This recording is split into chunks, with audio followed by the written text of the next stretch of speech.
बचपन में बड़े लोगों को कहते हुए सुना था कि कितनो नीच पिंगल पढ़े, तीन बात से हीन, उठना बैठना बोलना लिन्न विधाता छीन।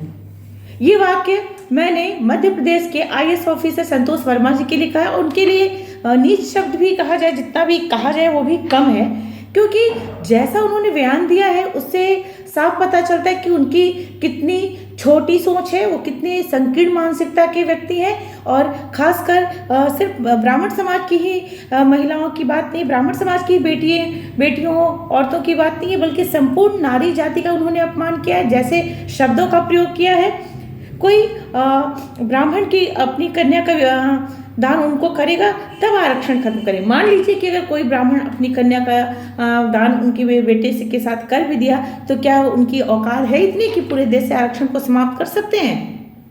गवर्नमेंट ने ST/SC एक्ट ला के जो ST/SC लोग हैं उनके लिए तो ऐसे नियम बना दिया कि उनके लिए कोई भी अपशब्द का प्रयोग या कोई भी असमान सूचक शब्दों का अगर प्रयोग करेगा तो उसके लिए गैर जमानती वारंट होंगे। हम महिलाओं के लिए क्या?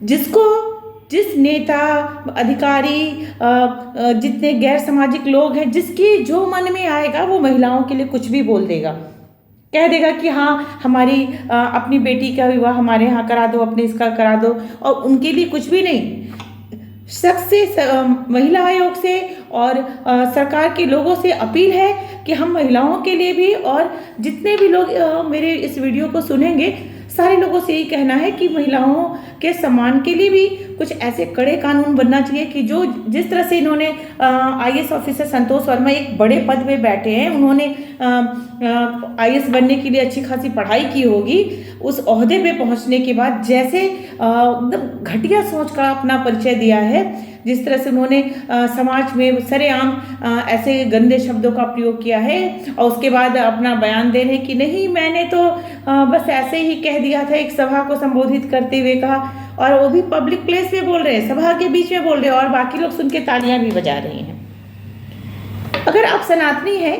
तो वैसे तो भी सनातन एकता की बात चल रही है, सभी को, सारे जाति के लोगों को एक साथ जुट होके आगे बढ़ने की बात की जा रही है। लेकिन ऐसे समय में क्या जो संतोष वर्मा ने बयान दिया वो सनातन को मजबूती दिलाएगा या उसको और तोड़ेगा? ब्राह्मण समाज की बेटी हूँ, ब्राह्मण समाज की महिला हूँ, ब्राह्मण समाज की बहू हूँ, इस नाते मैं बार बार बोलूँगी कि जो भी लोग हमारे समाज की बेटियों, महिलाओं या इस तरह की किसी भी महिला के ऊपर इस तरह की अभद्र टिप्पणी करेंगे, उनके लिए गैर जमानती वारंट होना चाहिए। इसके लिए आज तक नियम क्यों नहीं बना? क्योंकि कोई महिलाएं आवाज नहीं उठाती हैं। जिसको कुछ भी बात हुआ, माँ बहन की गाली बक देगा, किसी को कुछ भी बोल देगा, और हम लोग सुन के चुप हो जाते हैं, क्योंकि हम लोग को सुनते सुनते आदत हो गया है। कई सदियों से सुनते आए, जिसकी जो मर्जी है, कहीं छोटा बड़ा विवाद हो तो उसमें महिलाएं आ जाती हैं। आरक्षण की बात पे भी उन्होंने महिलाओं को ला दिया कि वह बेटियों का विवाह करा दो, ब्राह्मण की बेटी का विवाह। शर्म नहीं आती है? बेशर्म, निर्लज। ऐसे व्यक्ति को और ऐसी सोच वाले व्यक्ति, चाहे वो आईएएस बन जाए, चाहे डॉक्टर बन जाए, चाहे किसी भी बड़े से बड़े पद पे बैठ जाए, उनकी सोच घटिया की घटिया ही रहेगी। ये लोग कभी भी समाज में सुधार लेके नहीं आएंगे, चाहे वो जिस भी जाति के हैं, जिस भी संप्रदाय से संबंध रखते हैं, वो वहाँ भी अच्छा नहीं कर सकते। इनका अगर आप चरित्र खंगालोगे तो आपको पता चलेगा कि खुद ये कितने भ्रष्ट रह चुके हैं। इनका कितनी महिलाओं के साथ, कितनी स्त्रियों के साथ अनैतिक संबंध रह चुका है। वो व्यक्ति समाज को बताएगा कि आरक्षण कैसे समाप्त होगा। शर्म आना चाहिए संतोष वर्मा, चुल्लू भर पानी में डूब के मरो।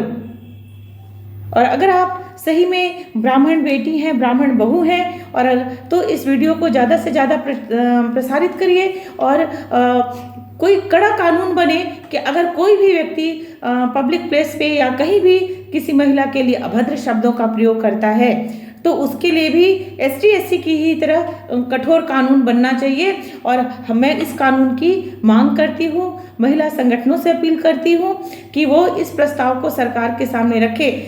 कहीं भी कोई भी कुछ भी उठा के बोल दे, हम लोग का हमारा सम्मान तो कुछ है ही नहीं, हम तो सुन लेंगे।